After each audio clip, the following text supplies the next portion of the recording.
criança rejeitada. Era uma vez menino que sentiu a dor de não ter amor, o abuso marcou. Não julgue o adulto que eu sou, sem saber o que passou quando você não estava lá. Não julgue o pecado que eu fiz, foi por estar tão infeliz. Ainda bem que Cristo me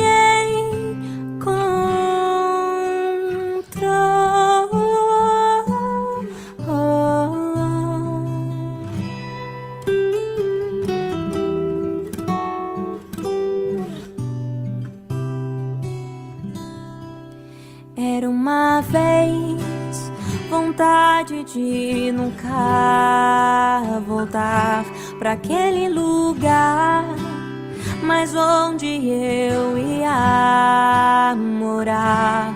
Era uma vez vontade de dizer que não, mas o que fazer?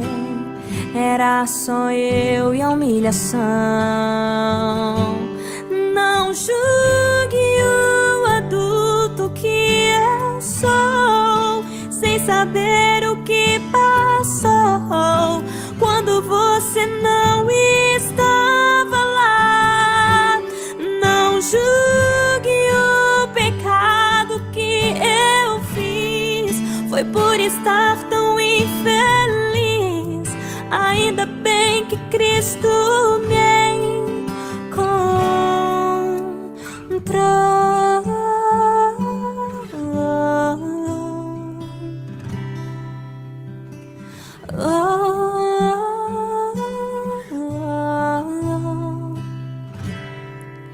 Era uma vez uma cruz, foi nela que eu encontrei Jesus. Era uma vez um fardo, quando ele me olhou, disse: largue, isso é passado. Era uma vez a história que mudou, quando o amor no mundo então entrou. Não julgue o adulto que eu sou, sem saber o que passou quando você não estava lá. Não julgue o pecado que eu fiz, foi por estar tão infeliz. Ainda bem que Cristo me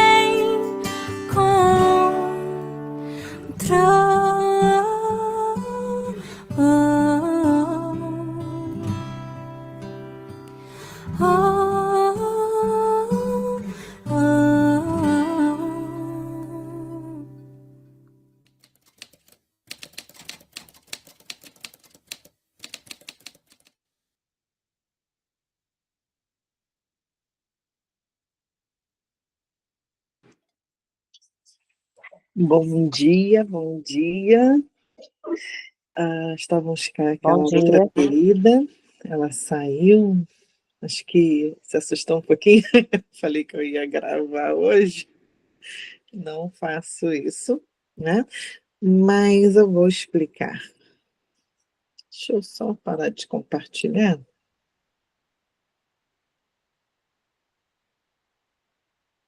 Meu computador ajuda muito. Começou. Então, o meu computador, deixa eu ver. Consegui.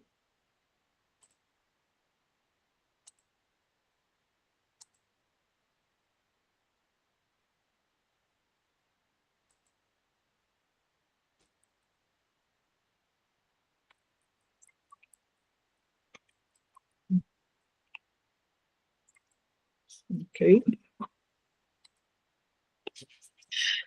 Então, eu vivi muito tempo presa também no meu passado, presa também em tudo aquilo que eu achava que eu não podia, né, nos traumas que a gente tem noção que a gente tem e os traumas que a gente não faz ideia que a gente tem.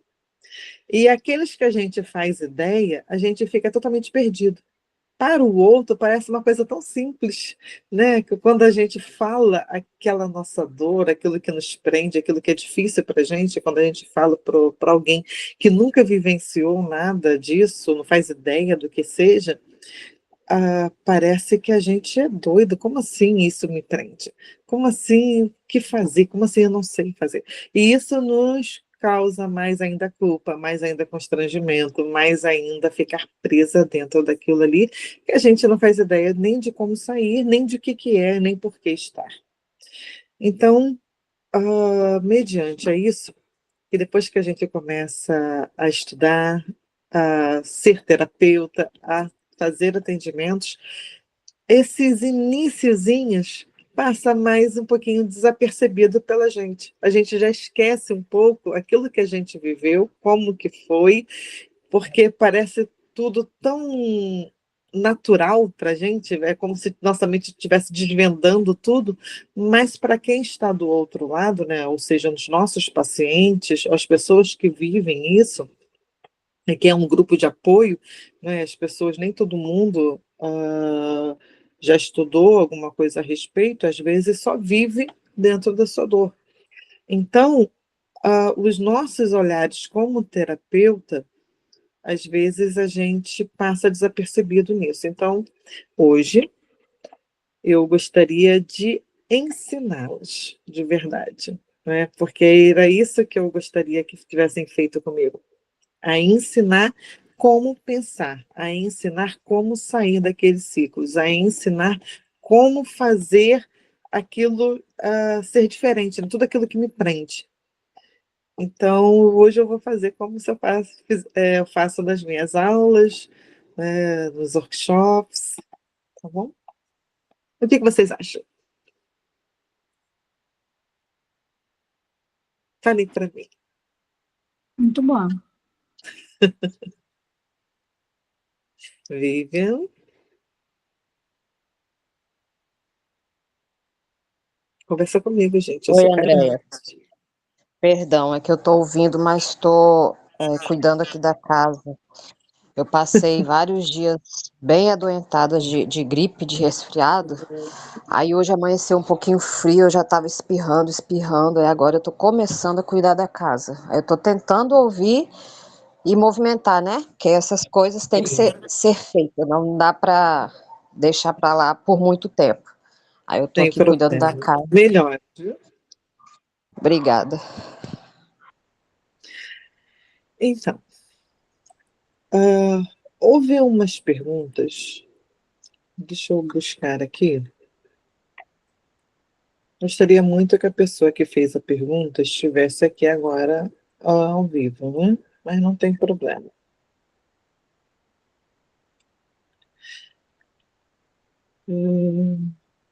Aqui ela colocou assim: os encontros são muitos concorrentes e acolhedores. Não acredito que não seja isso a palavra que ela gostaria de falar, né?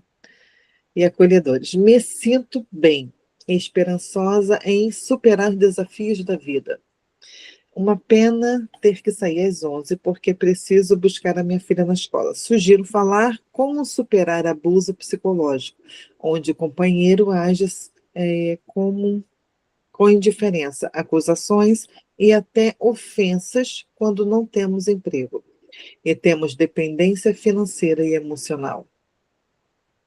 Quando este nos ofende, nos incapacitando de alcançar e evoluirmos na vida, destruindo nossos sonhos e assim perdemos nossas esperanças, quando não encontramos apoio em quem confiamos um dia.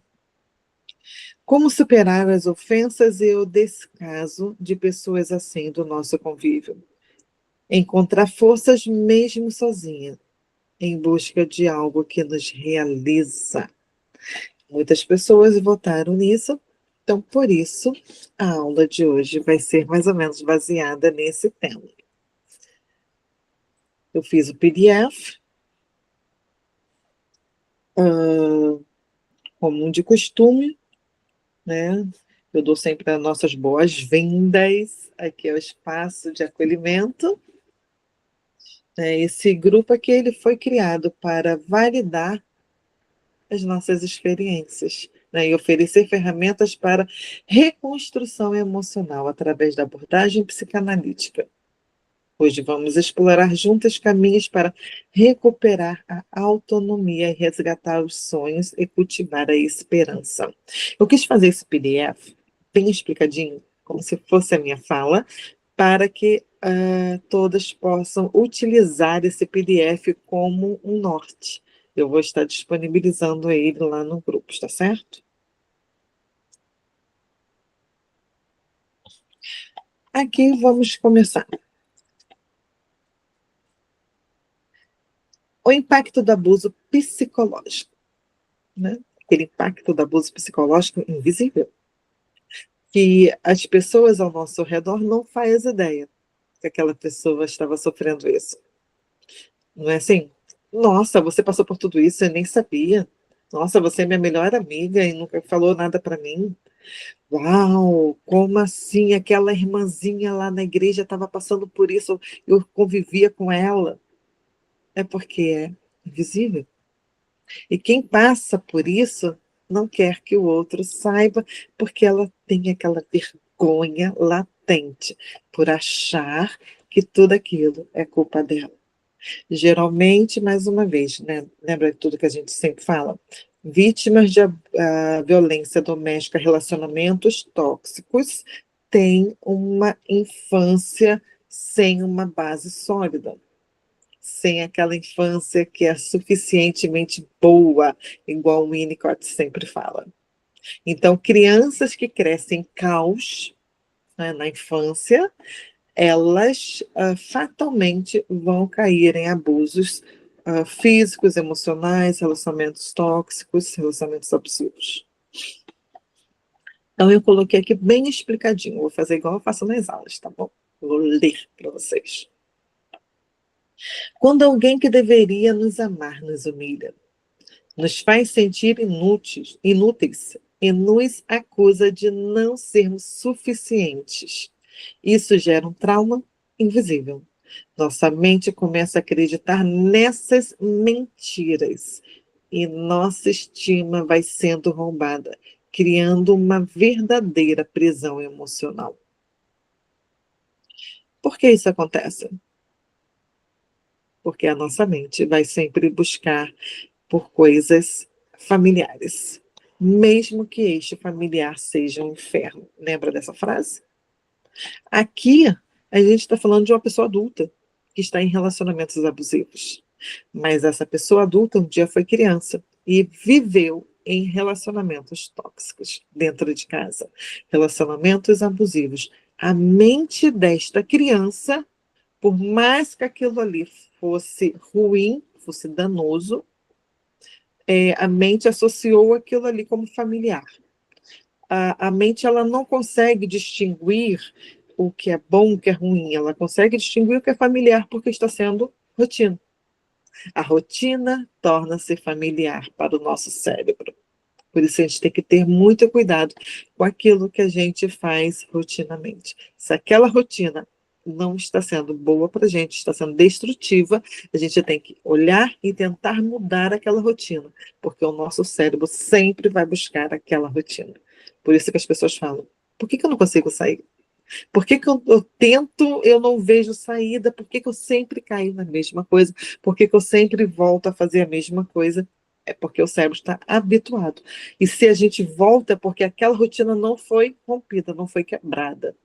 Para que a rotina seja quebrada, a rotina seja reconstruída, é necessário que a gente informe o nosso cérebro outras formas de agir, outras formas de pensar, coisas saudáveis, que aí ele vai começar a fazer aquilo ali como uma rotina. Emily, hoje estamos fazendo um encontro um pouquinho diferente, vamos estar explicando como que funciona a mente, como que as vítimas de abuso sexual, violência doméstica, na vida adulta, como que elas agem.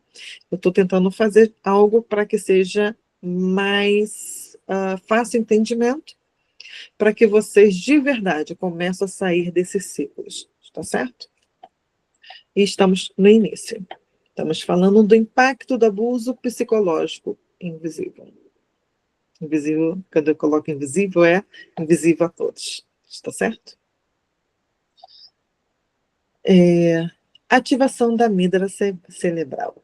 Isso aqui eu não vou entrar por pormenores, porque nem todo mundo é terapeuta. É só para dar uma pincelada para que vocês possam entender aquilo que acontece dentro do cérebro de vocês. Porque quando a gente fala de psicológico, é como se a gente, muitas das vezes, a gente acha que a nossa mente não faz parte do nosso corpo, né? Que é como se a nossa cabeça fosse separada daquilo ali. Mas não.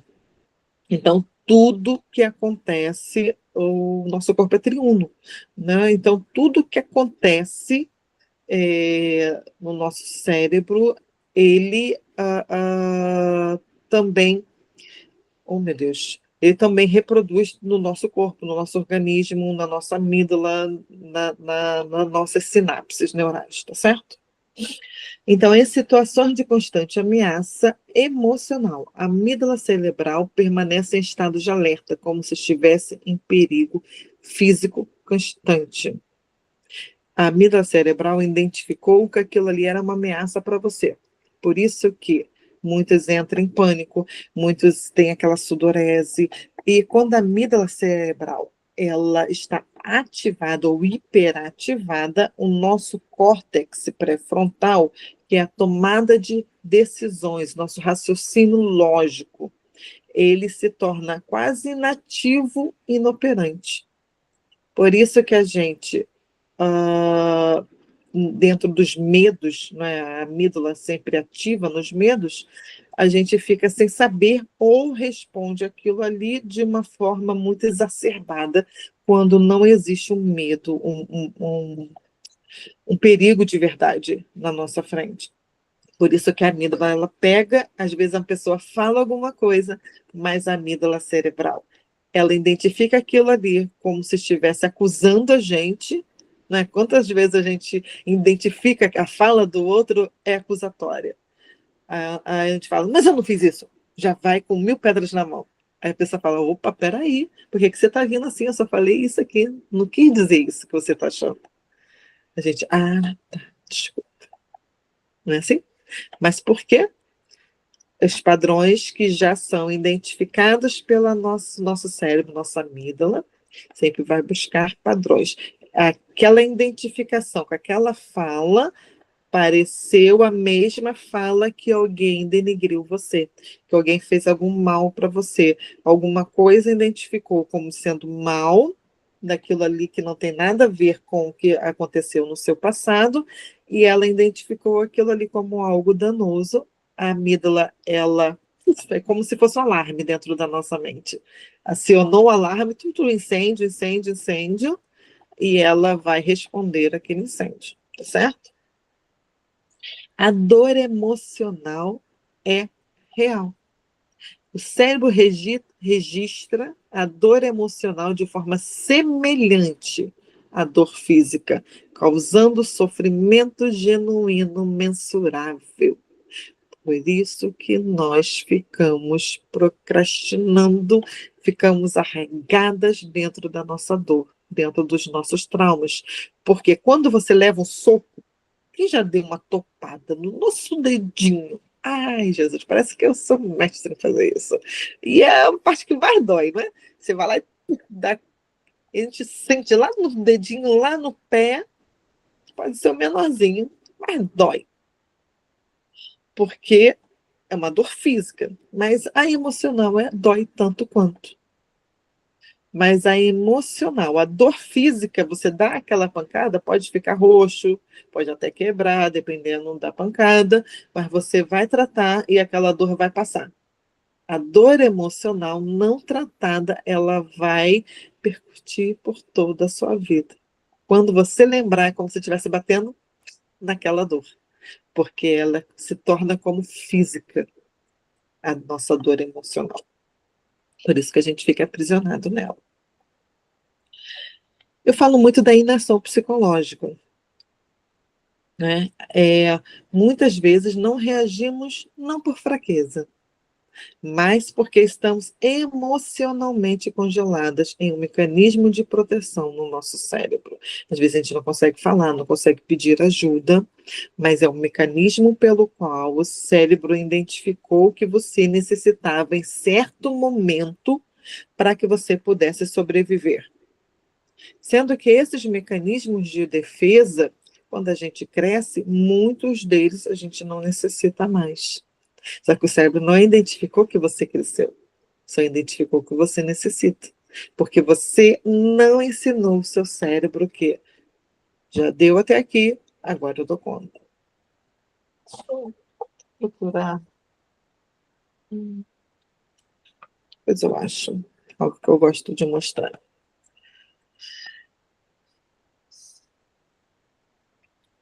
Vamos entrar também agora no tema que foi pedido, o ciclo da dependência emocional e financeira.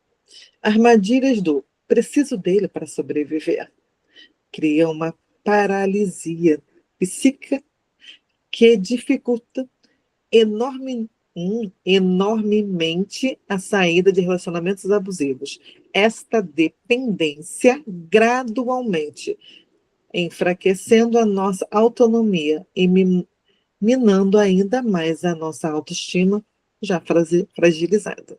Hoje eu estou, Jesus amado, hein? Fica cansaço. Entramos no ciclo da dependência financeira ou emocional, cria a sensação de impossibilidade de sobrevivência sem aquele abusador. Aprisionamento. A sensação de não haver saída reforça o ciclo e dificulta a busca por ajuda. A perda da autonomia, a capacidade de tomar decisões próprias, vai sendo gradualmente diminuída. Repetição de traumas. O vínculo criado muitas vezes repete padrões de traumas antigos não resolvidos. Andréia, não entendi. Vamos explicar. Então, como eu lido muito com vítimas de abuso sexual e violência doméstica, muitos vêm aqui para os Estados Unidos com Somebody Love, conhecem americanos através de alguns sites de relacionamento, os americanos são reais, eles vão ao Brasil e pegam aquela mulher que já trabalha, aquela mulher que já tem a sua autonomia, porém é uma mulher que é fragilizada, né, por conta dos traumas vividos na sua infância, que cresceu de uma forma desregulada. Esta mulher fragilizada escuta aquele Somebody Love, vem para os Estados Unidos, porque os Estados Unidos é um sonho americano de muita gente, né? Sem eu mesma estou aqui. Então, ao chegar aqui, aquele sonho, aquele gentleman, porque os americanos têm aquele achar que a americano é diferente, que americano é tudo de bom, que americano é muito mais homem do que os brasileiros, aí vem para cá com esta ilusão. Existem americanos bons? Bom dia, querida. Existem americanos muito bons? Claro que existe, como em qualquer nacionalidade. Porém, existem americanos também ruins. Brasileiros não têm esta visão de americanos ruins. Então, ao chegar aqui, aquele Somebody Love, ele se torna aquele inferno. Toda aquela estrutura, ela cai como se fosse uma cortina e ela começa a viver a sua realidade. A sua realidade antes ela trabalhava, antes ela tinha a sua independência no Brasil. Ao chegar aqui, muitos falam, aqui eu trabalho, você não precisa trabalhar, você vai ter seu carro, você vai ter isso, mas aí elas olham assim, oh, meu sonho.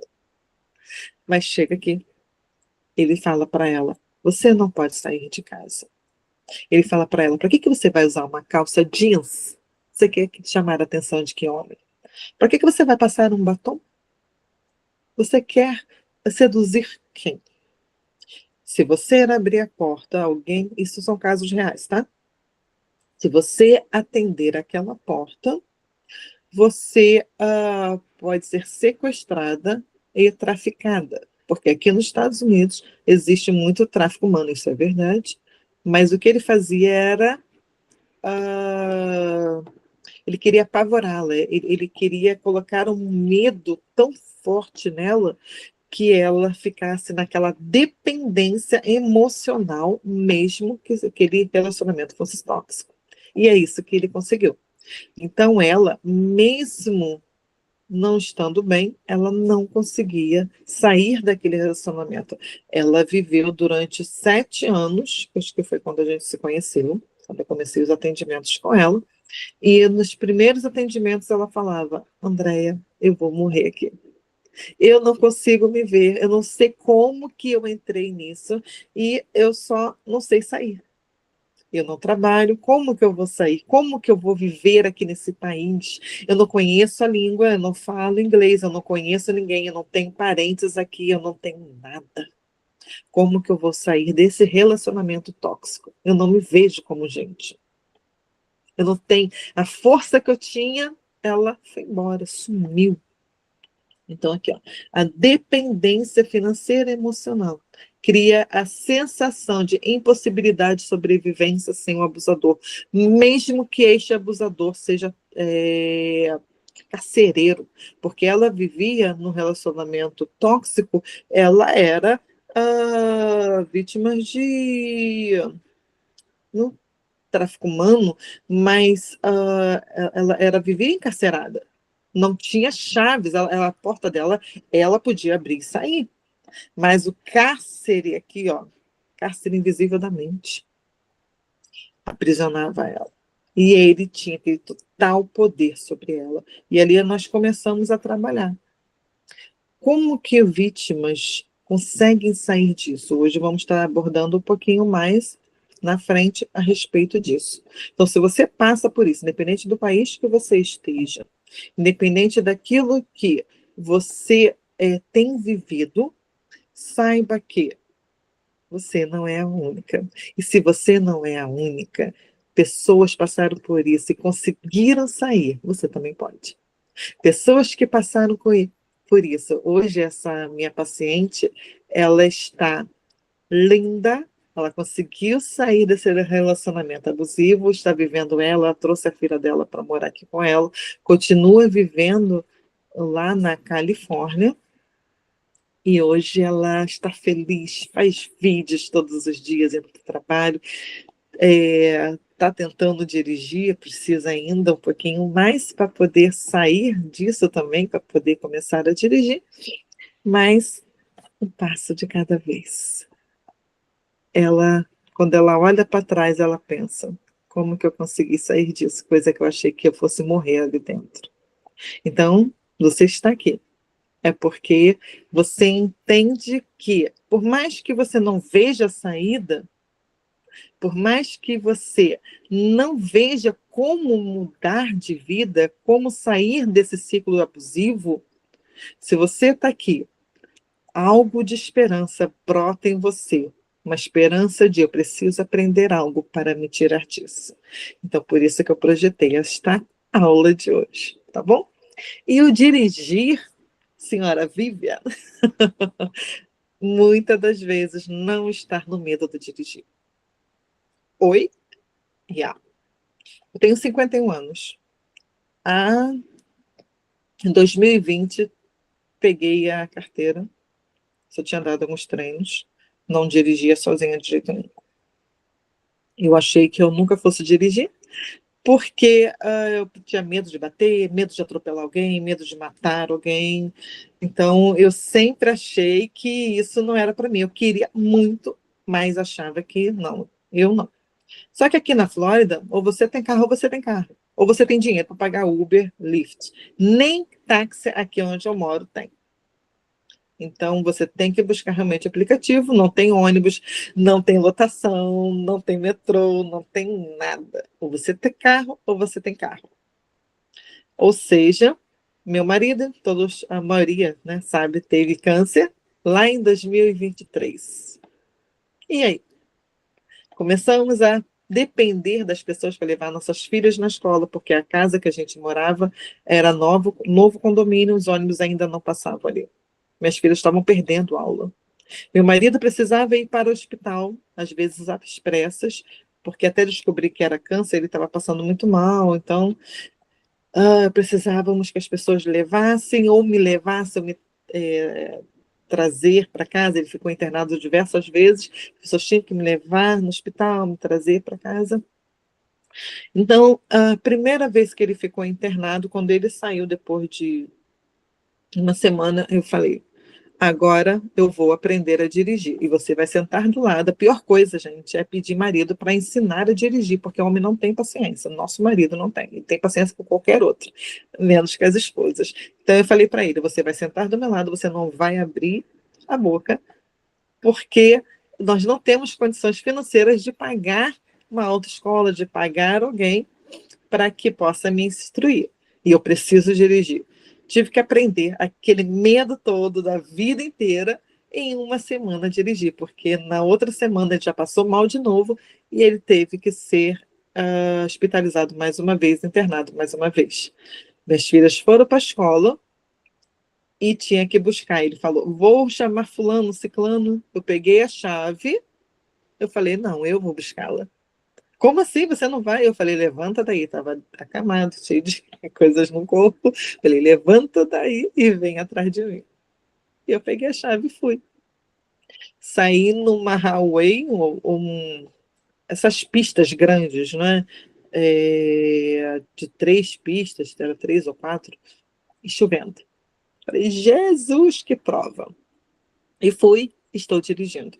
Mas antes de começar a dirigir, já tinha tido um start dentro de mim, porque eu fazia análise e o meu analista falou: Andréia, vamos trabalhar isso. Isso não é medo de dirigir, é medo de alguma coisa lá atrás. Aí nós começamos a trabalhar. O medo de dirigir não está no medo de dirigir. Tem que ver o que é esse medo de dirigir para cada um, porque nós somos pessoas subjetivas. Então, o medo de dirigir para mim pode ser diferente do medo de dirigir para o outro. Entende? Cada um tem que descobrir o medo de dirigir para você. Não está no medo de dirigir. Entende?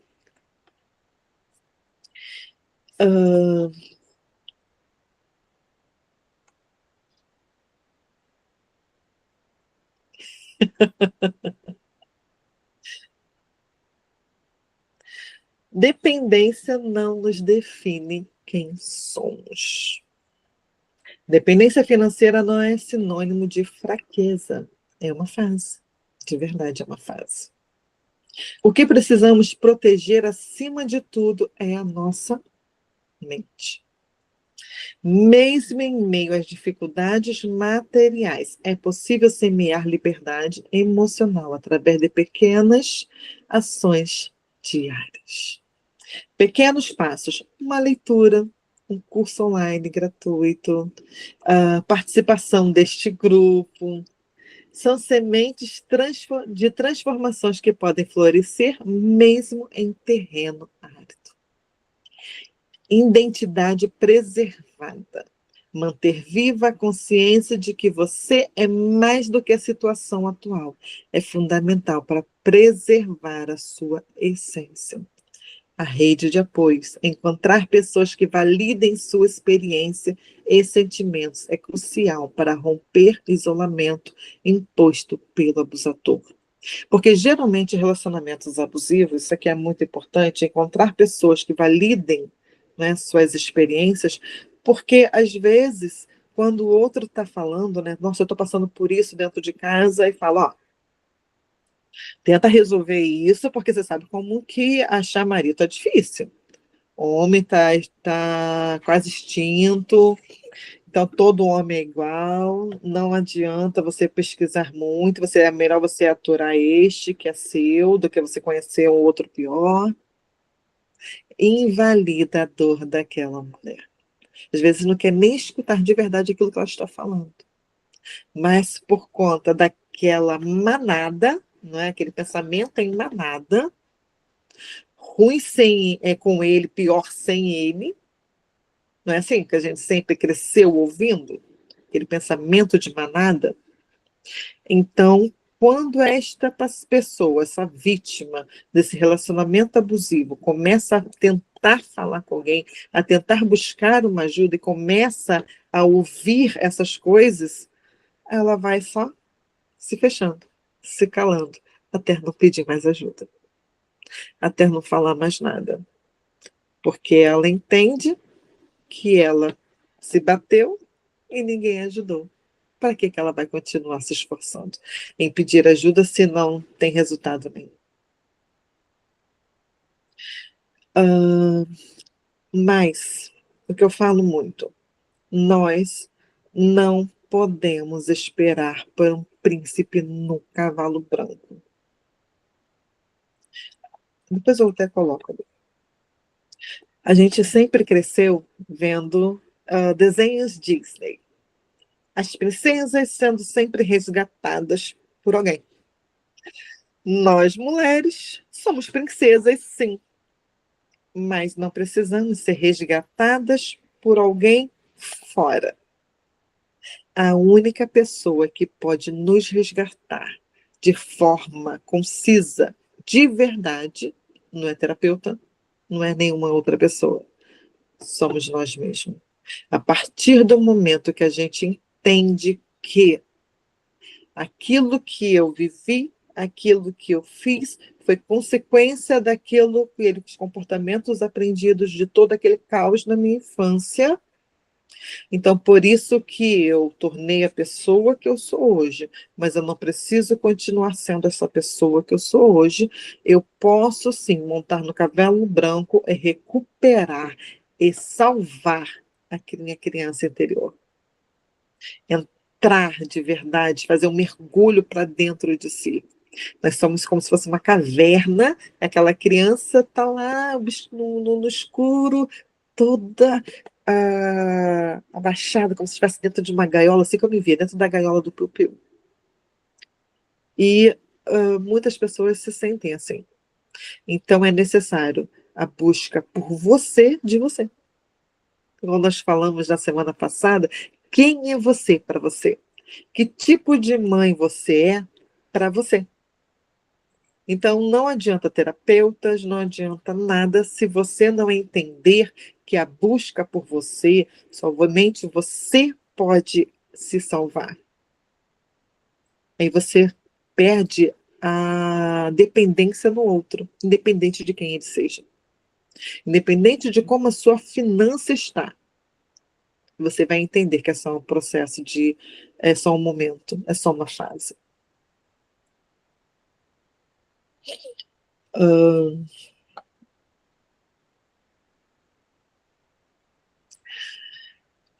Isso aqui costuma muito fazer. Não só relacionamentos amorosos, mas em alguns relacionamentos, até mesmo os religiosos, têm o poder de silenciar, eita, os nossos sonhos e a nossa identidade. As ofensas constantes vão, aos poucos, moldando a ideia de que nós não somos capazes.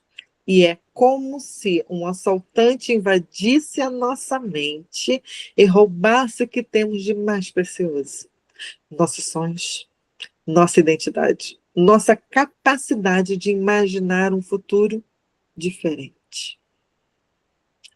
Críticas constantes, palavras negativas criam raízes profundas em nossa autoimagem. Dúvida internalizada começa a questionar nossas próprias capacidades e valor. Abandono dos sonhos. Gradualmente desistimos de planos e aspirações que nos motivam, que antes nos motivavam. Perdas da identidade. Ao final, já não nos reconhecemos quem éramos ou quem poderíamos ser. Alguém se identifica com isso? Tá bem explicadinho aqui, não tá?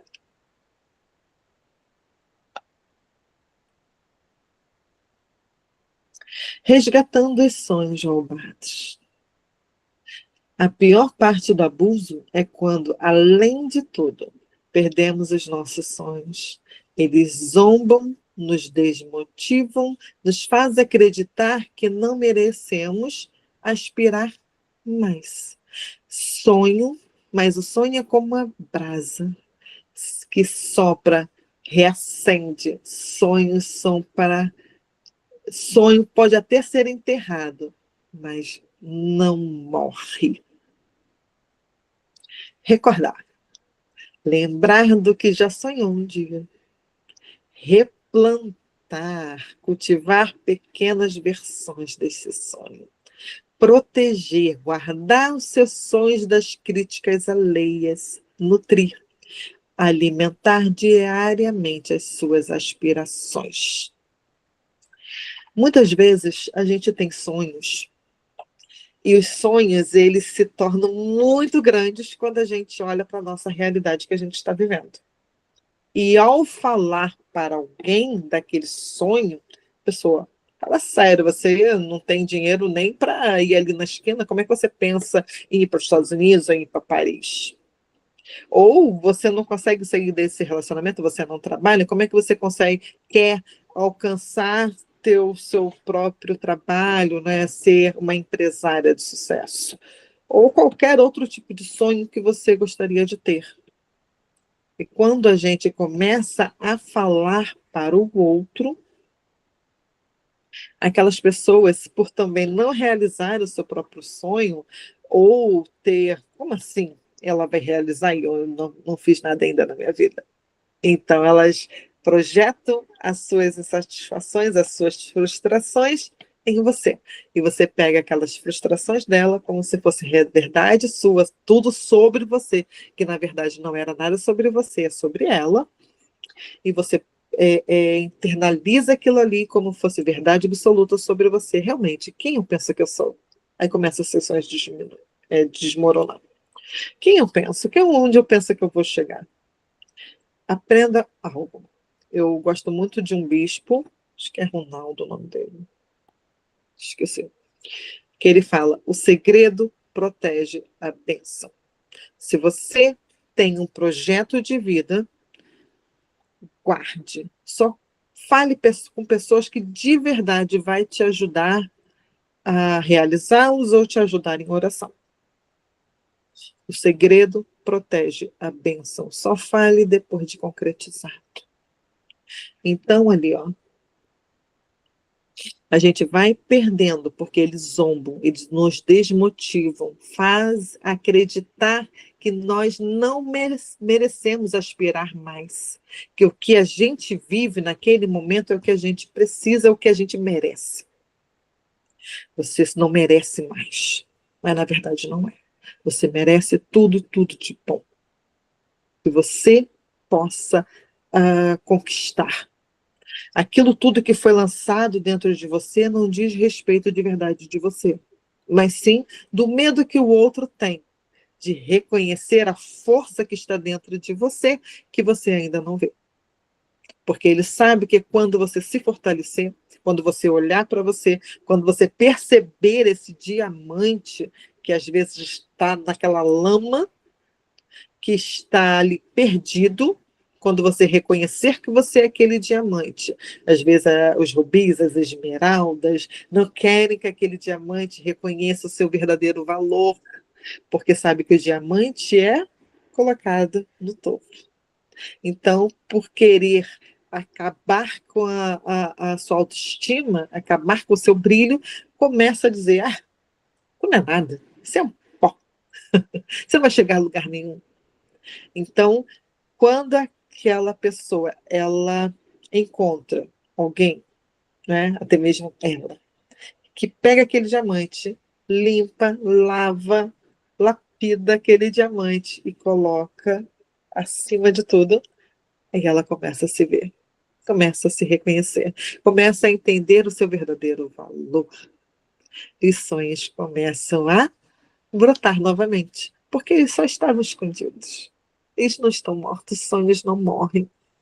Eles ficam adormecidos para quando a gente tiver aquele start de novo, Mas a gente só consegue ter um start quando a nossa mente muda a respeito de quem nós somos. Quando a gente parar de acreditar em toda aquela mentira. Porque quando a gente fica escutando muita mentira, toda aquela mentira passa a ser verdade, a verdade passa a ser mentira. Não é assim? Então, que tipo de voz vocês têm dado ouvidos? A quem vocês têm dado ouvidos? A quem vocês têm de verdade internalizado quem vocês são a partir de que voz? Porque, às vezes, 1000 pessoas falam: você é incrível, você vai dar certo, você vai alcançar, você vai conseguir sair desse relacionamento abusivo, você vai conseguir vencer na vida. Mas apenas uma pessoa fala: você não presta. Quem você pensa que você é? Tudo aquilo que você viveu, coisas que você fez no passado, você acha que você vai alcançar alguma coisa? E a gente para dar ouvidos a essa palavra negativa do que a todas as outras positivas. A gente tem esse hábito de fazer isso. Por quê? Não aprendemos a nos amar. Não aprendemos a nos ver. Não aprendemos a nos valorizar. Então, quando alguém traz algo negativo sobre nós, é algo familiar. O que é o familiar, a gente internaliza como habitual, como verdade, mesmo que esse familiar seja um inferno. Entendeu? O algo familiar, ele pode estar em tudo, em qualquer coisa.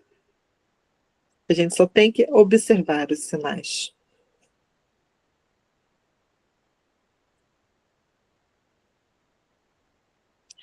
Como resgatar forças mesmo sozinha? Na verdade, não está sozinha, né, gente? Vocês estão fazendo parte desse grupo, esse grupo seleto, e muitas não têm aproveitado esta oportunidade de estar aqui semanalmente.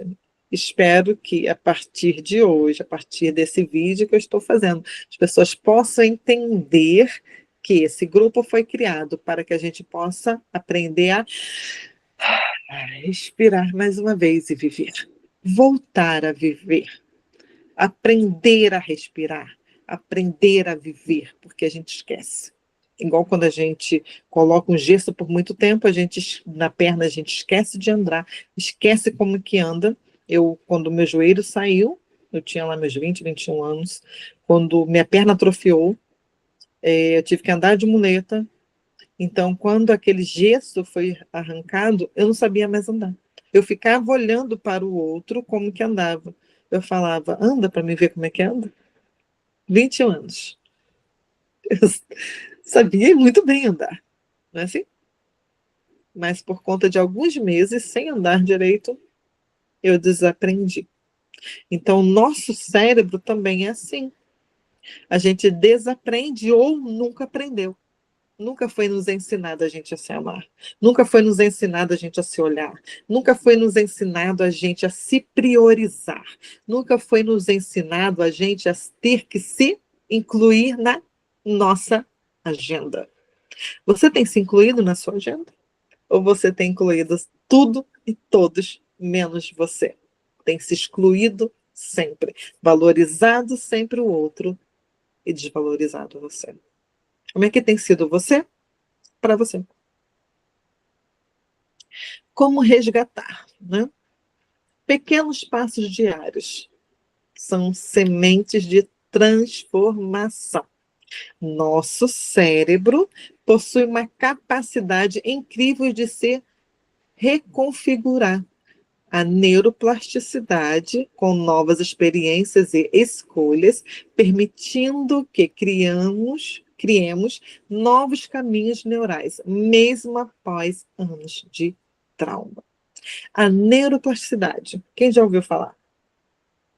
Se não, a neuroplasticidade é um mecanismo, né? Semana passada. Oi?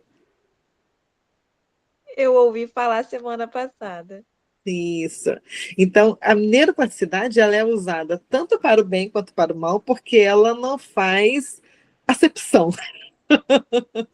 ela é algo que realmente a gente fala, não faz, Deus não faz acepção de pessoas, a neuroplasticidade também não faz. O que ela faz é, quando você faz algo de forma rotineira, ela vai entendendo que aquilo ali é para você sempre fazer continuidade.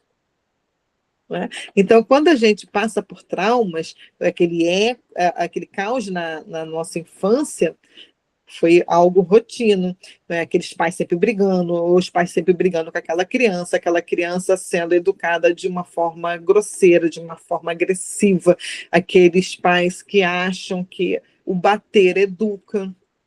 Né? Num podcast eu estava falando a respeito disso, que quando o pai bate e fala: estou fazendo isso por amor a você. Estou fazendo isso para que você possa ser uma pessoa melhor no futuro. Ele está fazendo através da neuroplasticidade que aquela criança internalize que se eu apanhar no futuro é algo bom para mim. Foi porque eu não fiz algo que direito e eu merecia aquilo. Então, muitos relacionamentos tóxicos de mulheres que apanham na sua vida adulta passaram por também isso na sua infância. São pais que educaram de uma forma que estou batendo em você porque eu amo você. Não é assim que o marido fala? Eu bati em você porque você me provocou isso, mas eu te amo. A linguagem do amor desta criança é essa. Como é que vai ser a linguagem do amor dela quando ela crescer? Por isso que é tão falado, pais, bater não educa. O bater você traumatiza e você coloca o seu filho vulnerável, independente de ser homem ou mulher, vulnerável, que homens também apanham, só que tem mais vergonha de falar.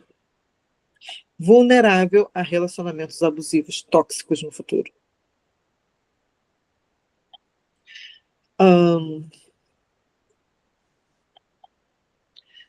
Aqui. Conhecimento. Leituras e estudos que ampliem a sua compreensão sobre abuso, traumas, são ferramentas poderosas para quebrar os ciclos. Quando a gente passa por traumas muito complexos, né, como do abuso sexual, violências, então é necessário a gente se ajudar. Como é que a gente se ajuda? Lendo, pesquisando, participando de grupos de apoio, fazendo terapia individual. Isso tudo são mecanismos para que a gente possa se ajudar a sair desses ciclos, a mudar a nossa mente. Porque sozinha ninguém consegue. Todos nós precisamos de ajuda, nem que seja de profissional. E muitas das vezes o profissional é o mais adequado, porque ele não vai olhar para você de forma recriminatória e vai entender aquilo no qual você está vivendo. E vai lhe ajudar a você fazer esse mergulho para dentro de você. Mas busquem profissionais qualificados para a sua demanda. É outro problema também. Muitos profissionais não são qualificados para a sua demanda. Às vezes eles são qualificados para diversas outras. Ninguém é especialista em tudo. Está certo? Autocuidado. Pequenos gestos diários de autocuidado consigo. Reafirma o seu valor e direito ao bem-estar. Isso tudo que eu falei é um autocuidado. Conexões. Este grupo e outras redes de apoio oferecem validações e espelhamento saudável para reconstruir sua autoimagem. Pequenas vitórias. Celebre cada passo. Por menor que pareça, fortalece sua confiança e capacidade de seguir adiante. Celebre, por mais que pareça banal. Por mais que se você falasse o que você está celebrando para o outro, ele falar, fala sério. Por quê?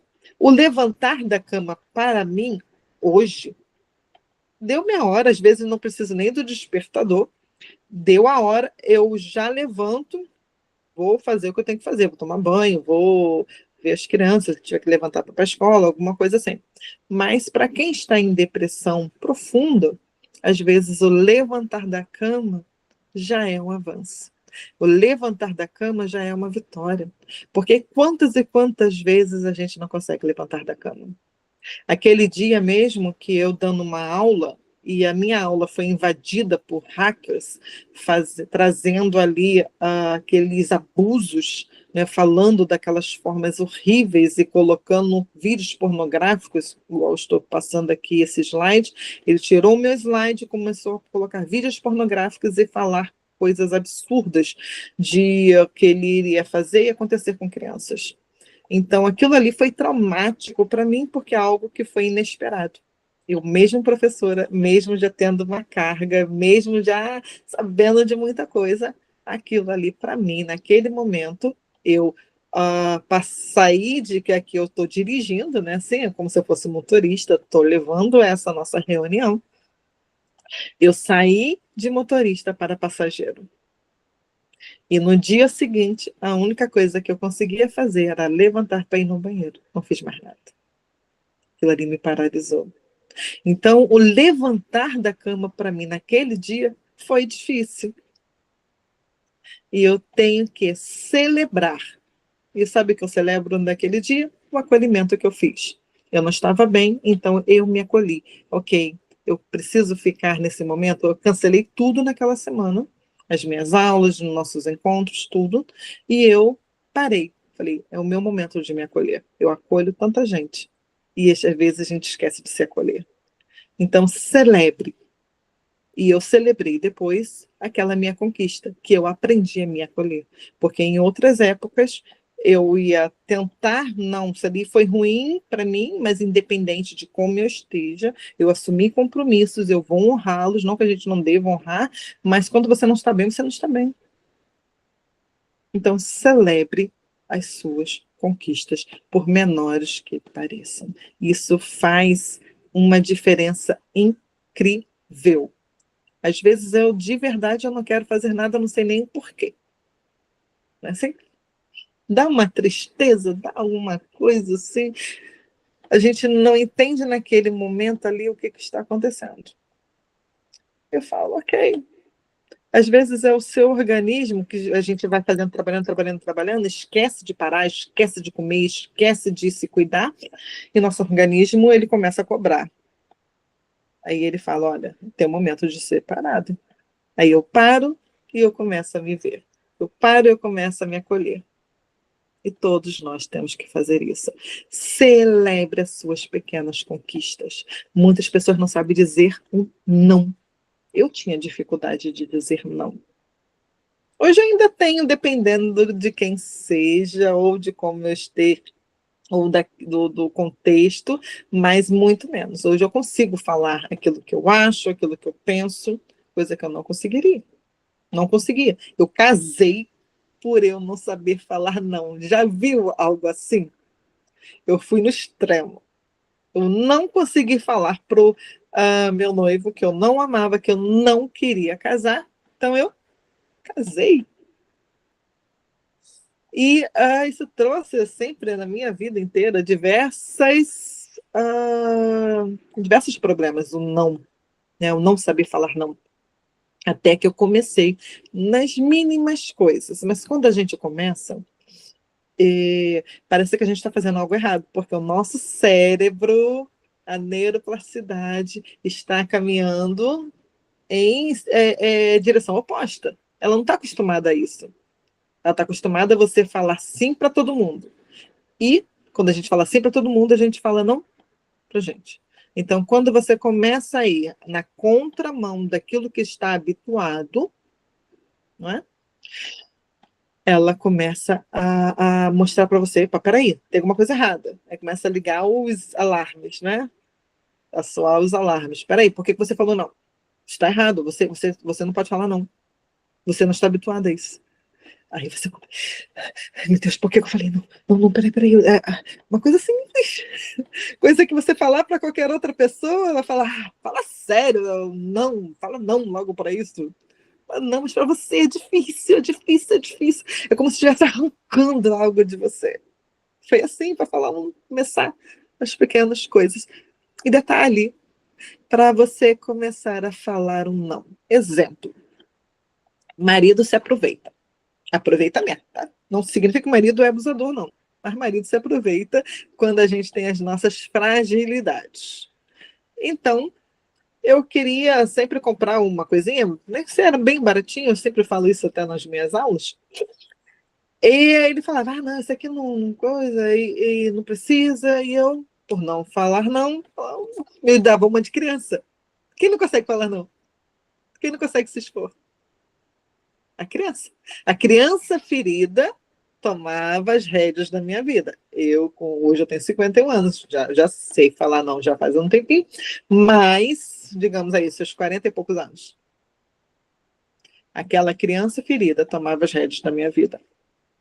E ao tomar as rédeas da minha vida, eu não conseguia falar, impor. Eu ficava com raiva dele falar que eu não ia levar aquilo ali, e ele não falava assim como um capricho, porque eu não me colocava no papel da esposa, por causa que eu tinha representação neural do meu esposo com meu pai. E o meu pai era este pai, que era excelente pai, mas era um pai que corrigia os seus filhos batendo. Eu, Andréia, era preferidinha do papai. Mas, a gente sempre acha preferidinho, né? Mas eu não apanhava. Eu lembro de uma vez que eu apanhei do meu pai, porque eu era criança boazinha, que eu tinha medo de apanhar. Por isso também que foi os abusos sexuais durante tantos anos, até 18 anos. Então, mas eu vi os meus irmãos. Eu fiquei traumatizada, não por aquilo que eu vivi, que eu apanhei. Entende? Eu me traumatizei por meu pai bater nos meus irmãos. Ele não batia só nos meus irmãos, fazia o pacote, independente do filho que estivesse, estava lá fazendo as coisas, e meu pai pegava geral e batia, mas aquilo ali me traumatizou. Então, quando eu cresci, a representação neural do meu esposo, olha a representação neural de novo, a representação neural do meu esposo tem a ver com meu pai? Nada. Ele é meu esposo, não é meu pai. Então, há mais a representação, alguns gestos, algumas coisas associavam ao meu pai, e eu não sabia ainda que era isso, né? Foi depois que eu comecei a estudar psicanálise. A psicanálise é muito boa para a gente poder identificar esses padrões, foi aí que eu comecei a mudar. E, então, tudo aquilo que ele fazia, eu identificava com meu pai, e como meu pai fazia o quê? A síndrome da boazinha, para não apanhar. Entende, gente? Tudo está no passado. Nosso comportamento hoje, não importa a idade que você tenha, se você não analisar a sua vida, não identificar os padrões, não identificar aquilo que te paralisa, independente da idade que você tenha, você sempre vai ficar presa no seu passado, presa nos seus traumas. Ali, quando eu comecei a identificar, eu falei, eu vou começar a dizer não, eu não posso, eu sou esposa, eu tenho direitos, eu trabalho, eu posso comprar o que eu quiser. Aí eu peguei, digamos, não lembro o que foi, tá, gente? Digamos que fosse isso aqui. Eu coloquei no carrinho. Não, você não vai levar. Eu falei, olha a explosão, a amígdala hiperativada. Olha tudo que a gente tem aprendido hoje. A amígdala hiperativou. A minha resposta automática foi exacerbada aquilo porque ela identificou como ameaça. Ele falou, você não vai levar. Essa foi a ameaça. Para que você vai... Não falou você vai levar. Ele falou, para que você vai levar isso? Eu vou levar porque eu quero levar. E eu trabalho. Entende, gente? Não precisava nada disso. Ela simplesmente fala, eu vou levar porque eu quero levar. Bom. Mas a minha amígdala é como se eu estivesse lutando, ela é hiperativada, ela entende que ela entra no modo sobrevivência, luta, fuga ou congelamento. O luta, fuga ou congelamento não é somente nas horas do abuso, é em tudo na nossa vida. Tudo, a nossa amígdala, ela vai fazer algo para que a gente possa entrar. Oi. Eu tive uma situação, foi até no mês passado, numa reação Só eu te cortar um pouquinho. Hoje nós estamos gravando. No final da minha aula, eu vou paralisar para que vocês possam entrar. Caso o que você vai trazer agora, não seja que você gostaria de compartilhar numa aula, que ela vai para o YouTube, você pode trazer depois. Se não tiver problema, você pode continuar essa fala. É sobre isso mesmo. Eu reagindo à resposta, né, por estar passando por uma situação assim, de que numa discussão não era para ter comprado aquilo, eu babava. Enquanto eu respondia, eu fiquei com medo de mim. Depois eu parei, eu fiquei assim, será que eu errei em reagir? Porque eu não estava reagindo e foi muito repentino isso. Eu estava tão exausta, eu falei, eu tenho que fazer alguma coisa. E aí, eu não sei se isso é uma reação normal dessa reação da amígdala, né? Mas eu babava enquanto eu falava. Parecia que eu estava o próprio cão raivoso. Isso. Eu tenho um médico aqui dos Estados Unidos, não, ele é canadense. Eu gosto demais. Eu sempre trago algumas falas dele, né? É o Gabor Maté. O Gabor. Eu acho que fala assim. Então, ele fala que são comportamentos normais para um acontecimento anormal. Todo este comportamento que a gente tem é normal para um acontecimento anormal. Faz sentido? Então, toda uma infância caótica, a criança não precisava, não merece, não era para ser assim. Ter uma infância caótica, uma infância de abusos físicos, psicológicos, sexuais. A criança é para ser acolhida, a criança é para ser amada, a criança é para ser ensinada a como viver, mas de uma forma saudável. Quando toda essa estrutura ela se quebra, então a criança começa a crescer de forma disfuncional. Aí são relacionamentos, né, destrutivos, então tudo isso é formas naturais, normais de ser para algo que foi anormal. Então, respostas naturais para um acontecimento anormal. Certo? Então é isso. Deixa eu ver aqui. A gente tem muito isso. Isso nos paralisa demais, né? Assim, rompendo a culpa. Fui abusada até os 18 por muita vergonha e culpa. Quantas vezes a gente continua em relacionamentos tóxicos?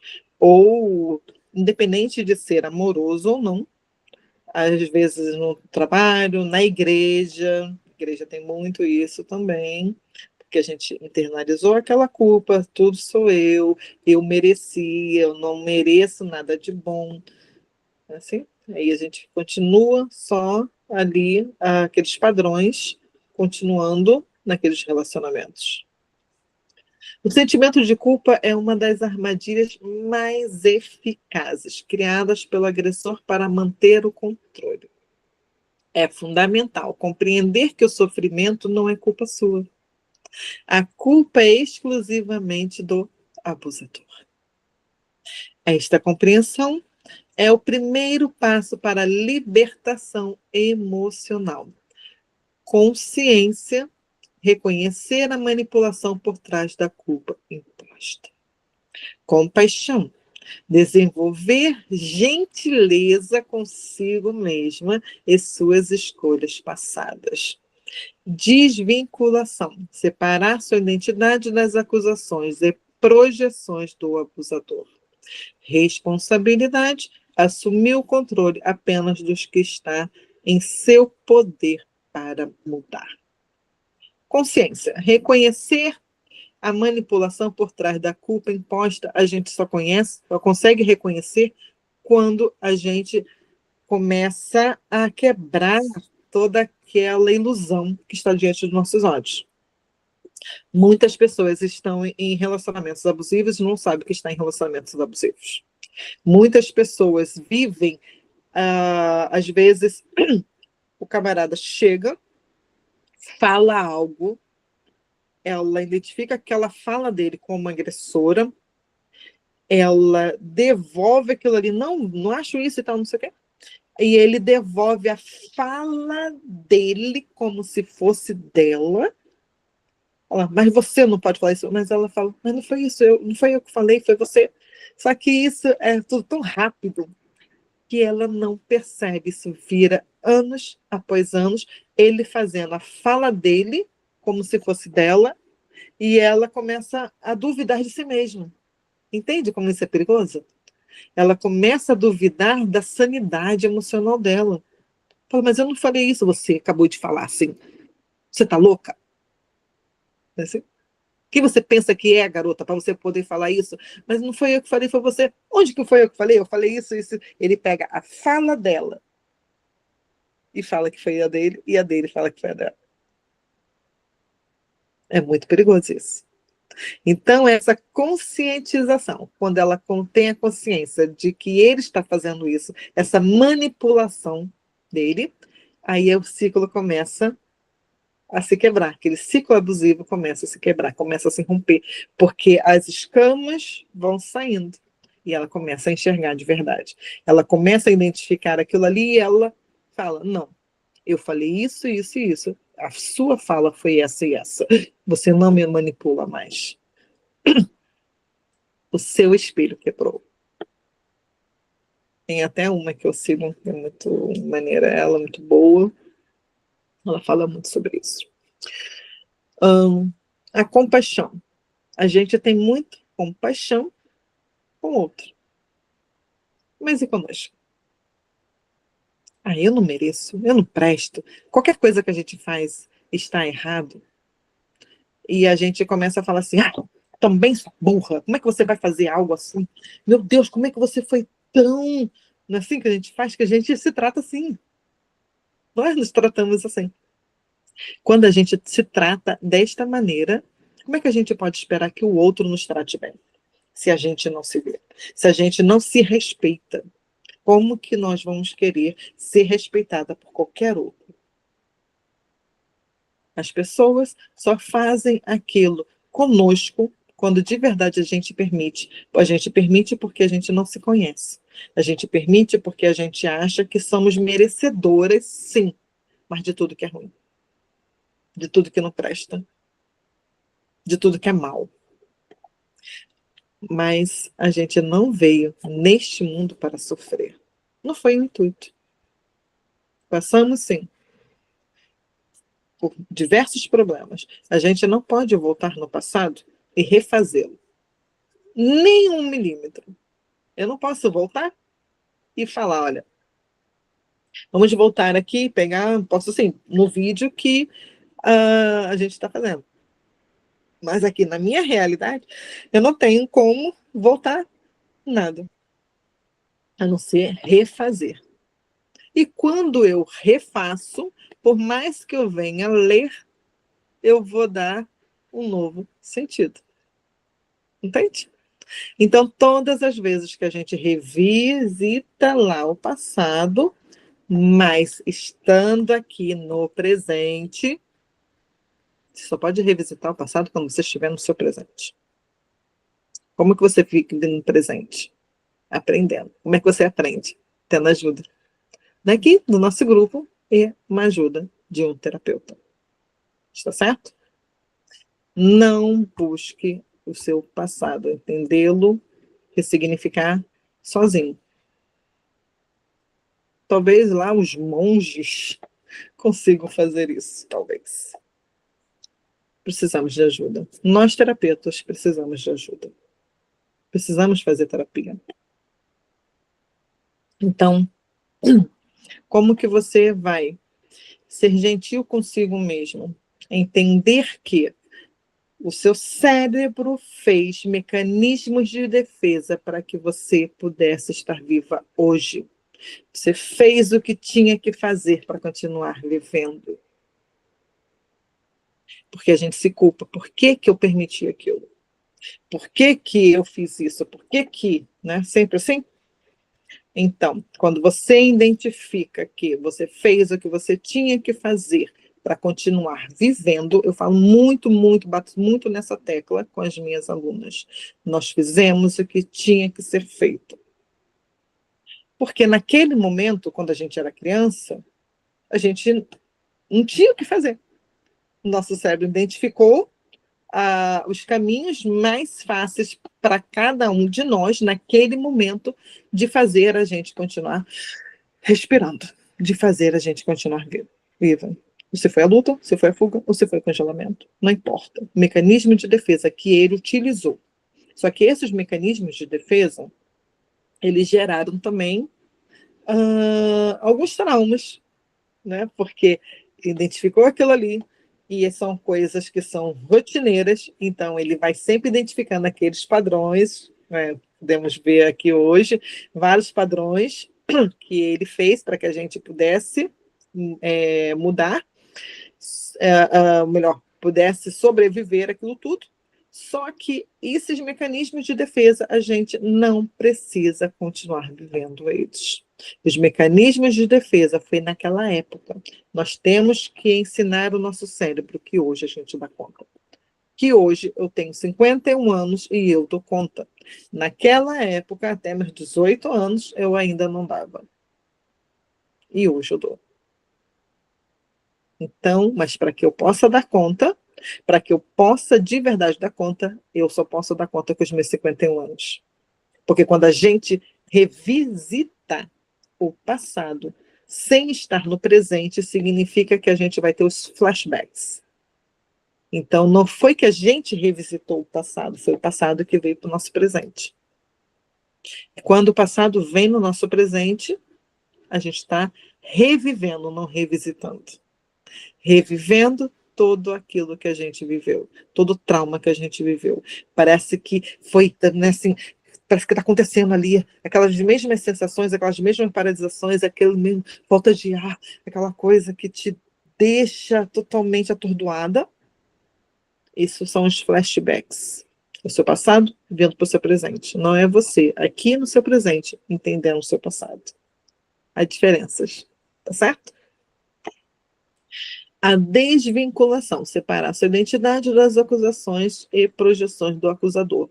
Mas você só consegue fazer isso a partir do momento que você se conhece. Deixa eu pegar a Elisa, as meninas já sabem, não sei se eu já fiz com a Elisa. Elisa, se eu viesse e falasse para você, eu tenho que mudar essa, né, gente? Mas, enfim. O seu cabelo verde hoje, não gostei. O que você fala? Meu cabelo não é verde. Ah, você já estava na outra, né? Exatamente. Então a gente só começa ali, ó, separar sua identidade das acusações e projeções do abusador quando a gente se conhece. Porque senão tudo aquilo que o outro fala, independente de ser o abusador, né, aquele acusador, dentro do nosso relacionamento amoroso, pode ser em qualquer lugar, gente. Pode ser numa fila, não é? A projeção do outro em cima da gente, pode ser no trabalho, pode ser na escola, pode ser em qualquer lugar, na igreja. Então, as pessoas só têm poder sobre a gente quando a gente não se conhece, não sabe de verdade quem nós somos e pensamos igualmente aquele outro pensa sobre a gente naquele momento. Só dói em mim se eu penso aquilo também. Porque quando a gente entende quem a gente é, se o outro pensa sobre mim, eu falo, ó, sorry. Ou você perde um tempo a mais para me conhecer de verdade, ou paciência. Aquilo que você acha ou pensa, só diz respeito a você, não a mim. Eu sei quem eu sou. Sinto muito que você pensa isso sobre mim, mas não cabe a mim. Aqui, ó, assumir o controle apenas do que está em seu poder de mudar. A gente tem o poder de mudar quem? Quem é que a gente tem o poder de mudar, gente? Quem vai falar? Nós Nós mesmos. mesmos. Exato. A gente só tem o poder de mudar a gente, nem os filhos. Se os pais pudessem mudar os filhos, muitos não estariam aí na criminalidade. Porque quando a gente vai ver as mães, tantas mães que parecem tão gente boa, a gente não sabe na realidade, mas aparentemente, não é assim? Então, se os pais pudessem mudar os filhos, ninguém seria aí, estaria na prisão, né? Seria agressor. Então, a única pessoa que a gente pode mudar somos nós. E a gente só pode mudar a gente quando a gente se conhece. Então, E é é um o processo, mergulho. Oi? e é um processo, né? Exato. Nesse processo do autoconhecimento, né? Quando a gente aprende a se conhecer, conhecer nossas emoções, reconhecer a dependência, né, emocional, Sim. e aí a gente vai mergulhando e vai se entendendo. Exato. Confesso que tem 2 anos que eu venho desse processo e aprender a me posicionar tem sido um simples posicionamento, né? Aprender a se posicionar, dizer não, eu não gosto disso, eu não quero isso. Tem sido um desafio para mim, sabe? Mas só aprendi a me posicionar porque nesse processo, né? Nesse processo do autoconhecimento. E a psicanálise fez isso comigo. E é tão valioso, é tão importante, é um divisor de águas, é extraordinário. Quando eu terminar a gravação, eu quero falar um pouco, porque tudo que você está falando hoje aí está caindo como uma luva na minha vida, sabe? E assim, eu estou sentindo um desejo de falar algumas coisas que eu vivenciei que é reflexo de tudo que você falou aí. Ok. Já estamos chegando quase no final, tá bom? Recuperando a esperança. O recomeço é possível, mesmo que lento. A esperança é como uma planta delicada que precisa ser regada todos os dias, mesmo quando o solo parece infértil. Cada pequeno ato de autocuidado, cada momento de autocompaixão, cada limite estabelecido é uma gota d'água neste jardim da reconstrução. O recomeço é possível mesmo lento. A gente acha que para recomeçar qualquer coisa tem que, nossa, eu vivia tudo, fazia. Não. Lembra daqui, ó? Um pequeno não, uma coisinha simples. Porque quando você começa nas pequenas coisas, aquilo ali vai internalizando, vai mudando a neuroplasticidade, vai entender que, opa, tem alguma coisa nova. Esse caminho aqui agora, e ela começa a trilhar este caminho, e você começa a aprender a dizer não para o outro. E sim para você. De uma coisa simples, de um pequeno passo. Você não precisa fazer algo grandioso para mudar a sua mente. Pode ser de forma lenta também, tá? Visualizar o futuro. Permitir-se imaginar uma vida diferente é o primeiro passo para criá-la. Como que você se vê? Onde que você imagina? Isso tudo aqui tem a ver com nossos sonhos. Não tem como você sair do lugar se você não voltar a sonhar. Os sonhos nos dão asas, não é? Não é Red Bull nem nada, mas ele nos dá asas. Então, quando a gente volta a visualizar o futuro, ou seja, nós voltamos a sonhar. Como que a gente sonha? Vendo escapatória, mesmo sem ter saído. É meio contraditório isso, não é? Como que eu vou ver escapatória sem ter saído? Que loucura! Mas é assim. O sonho faz a gente sair daquilo tudo e viver uma nova vida, mesmo estando ali ainda. Voltar a sonhar faz parte do nosso processo de cura. Permitir-se imaginar uma vida diferente é o primeiro passo para criá-la. Mesmo que pareça distante, manter essa visão viva alimenta a força para seguir. Encontrar apoio. Ninguém se reconstrói sozinha. Os grupos, como Grupos como este são fundamentais para validar experiências e oferecer espelhos saudáveis para sua reconstrução. Celebrar pequenos passos, cada pequena vitória, cada dia que escolhe a si mesmo, cada momento de autocuidado é uma semente de transformação que florescerá no seu tempo. Tudo isso nós abordamos já aqui, né? É colocar essas coisas em prática. Juntas somos mais fortes. Eu fico tão feliz quando alguém coloca alguma coisa lá no nosso grupo e ninguém espera por mim. E todo mundo se ajuda. Esse é o intuito desse grupo. Não é só porque um é terapeuta ou outro não, mas a sua experiência de vida conta muito. Aquilo que foi bom para você, por que não compartilhar? Né? A sua visão que você tem com relação àquilo. Isso é muito bom. Continue assim. Talvez hoje você esteja cansada. Talvez ainda dependente de alguém que te destrói. Mas hoje também pode ser o dia em que você começa a olhar para si com mais respeito. Você é mais forte do que pensa.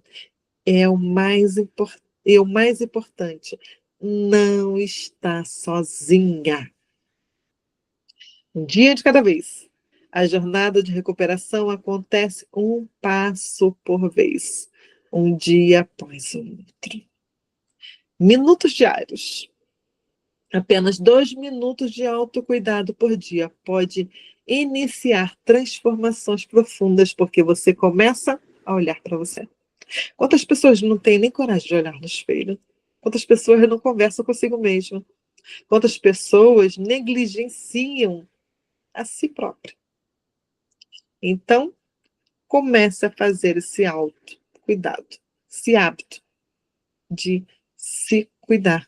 Até mesmo passar um creme, vai falando com você, vai falando como é que tá a sua pele, fazer seu cabelo, a sua unha, passar uma maquiagem, né? Se sentir bem.